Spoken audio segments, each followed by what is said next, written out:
Salam sejahtera Malaysia, denyut nadi suara rakyat bergema di channel ini. Jangan lupa tekan butang subscribe, like dan share. Malaysia kita punya, cintai Malaysiaku, kita jaga kita.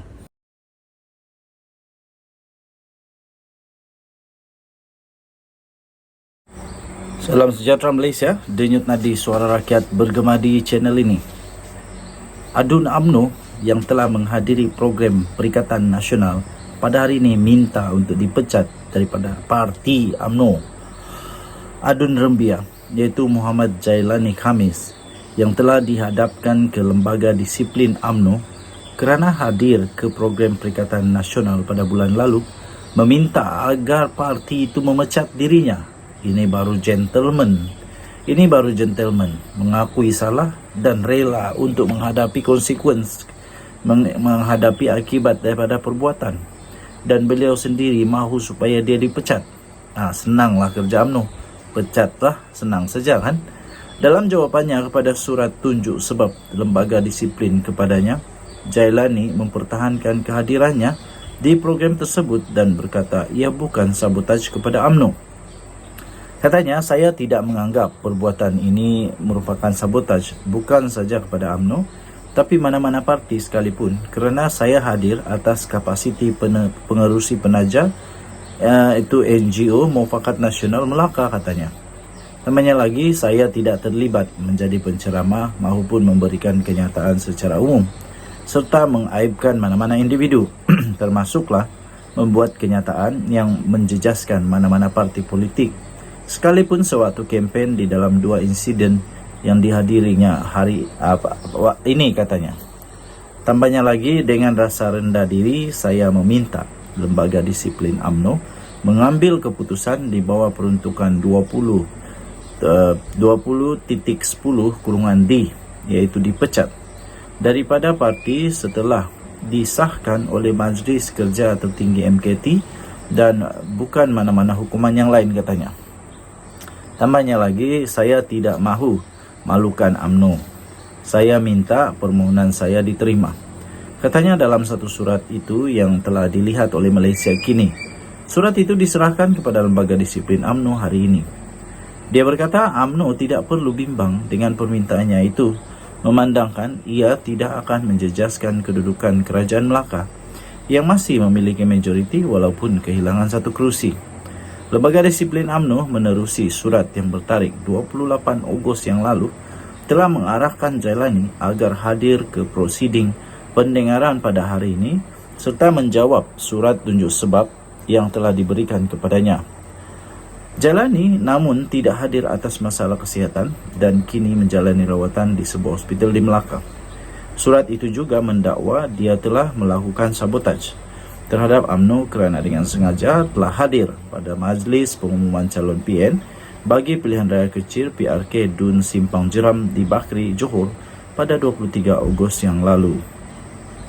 Dalam surat jawapannya, Jailani berkata dia menolak sebarang kerjasama dengan Pakatan Harapan, terutamanya DAP, dan tidak akan menerima perkara yang disifatkannya sebagai membawa kepada perpecahan orang Melayu dan Islam. Dia juga mempersoalkan komitmen yang pernah disuarakan oleh Presiden UMNO iaitu Ahmad Zahid Hamidi ketika Perhimpunan Agung Parti sebelum ini untuk tidak akan bekerjasama dengan pengerusi PH Anwar Ibrahim dan DAP. Katanya, malangnya musuh politik UMNO BN yang dulu saya disuruh untuk tinggalkan kini menjadi kekasih abadi UMNO sekarang ini. Saya rasa dikhianati, katanya. Tambahnya lagi, jelas kepimpinan UMNO telah membelakangkan survival agama bangsa dan tanah air dan memberi keutamaan kepada so-called party survival agar UMNO terus berada di dalam pemerintahan dan relevan dalam politik negara, katanya lagi dalam surat tersebut. Denyut nadi suara rakyat bergema di channel ini. Jangan lupa tekan butang subscribe, like dan share. Saya puji tindakan daripada Adun Rembia ini yang gentleman. Sudah buat silap, terus letak jawatan dan minta untuk dipecat. Barulah aman. Kita jumpa lagi. Bye-bye. Salam sejahtera Malaysia, denyut nadi suara rakyat bergema di channel ini. Baru-baru ini ada satu isu yang cukup panas, cukup meranjatkan, iaitu tiba-tiba Muhyiddin Yassin terkena jangkitan kepada pengeluaran fatwa. Baru-baru ini beliau dikatakan telah mengeluarkan fatwa. Saya tak tahulah sama ada sengaja atau tak sengaja, tapi dia telah berkata haram undi Pakatan Harapan. Akhirnya polis membuat keputusan akan memanggil Muhyiddin Yassin berhubung isu fatwa haram undi Pakatan Harapan. Polis akan mengambil keterangan pengerusi Perikatan Nasional PN iaitu Muhyiddin Yassin berhubung kenyataannya bahawa adalah haram untuk mengundi calon Pakatan Harapan PH dalam pilihan raya kecil PRK Pulai. Dalam satu kenyataan malam tadi, Ketua Jabatan Siasatan Jenayah Bukit Aman, Muhammad Suhaili Muhammad Zain berkata, polis telah menerima 2 laporan polis berhubung ucapan bekas Perdana Menteri itu pada 2 September. Kata Muhammad Suhaili, polis akan merakam keterangan Muhyiddin Yassin pada 11 September di pejabatnya di Kuala Lumpur. Semasa ceramah di Kempas, Muhyiddin Yassin mengisytiharkan adalah haram untuk mengundi calon PH Pulai Suhaizan Kayat sambil merujuk kepada penegasannya sebagai fatwa. Ketua Muda Pulai Amanah Muhammad Harith Hambali akhirnya bertindak membalas dengan membuat laporan polis terhadap Muhyiddin Yassin. Katanya ia adalah ucapan radikal dan sesuatunya yang sepatutnya tidak berlaku di Pulai, katanya. Tambahnya lagi, apa yang diperkatakan juga boleh mengelirukan pengundi, katanya. Sementara itu, Suhaili berkata polis telah menyelesaikan siasatan terhadap ucapan Presiden PAS Abdul Hadi Awang yang didakwa mempersoalkan kuasa lembaga pengampunan.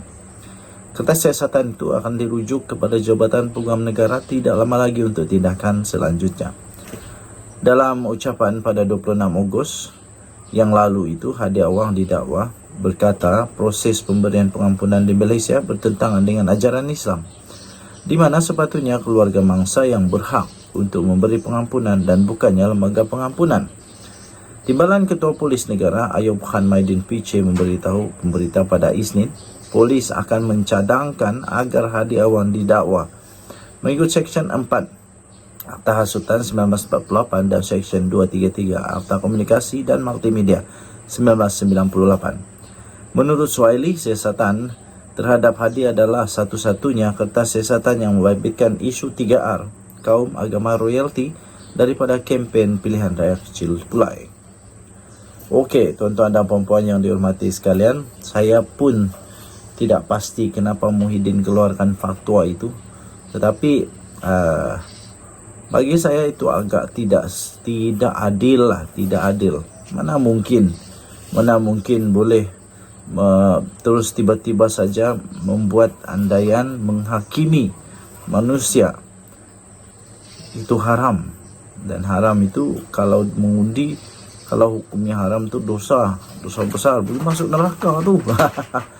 Jadi mana mungkin manusia boleh menghakimi manusia untuk halal haram dan surga neraka.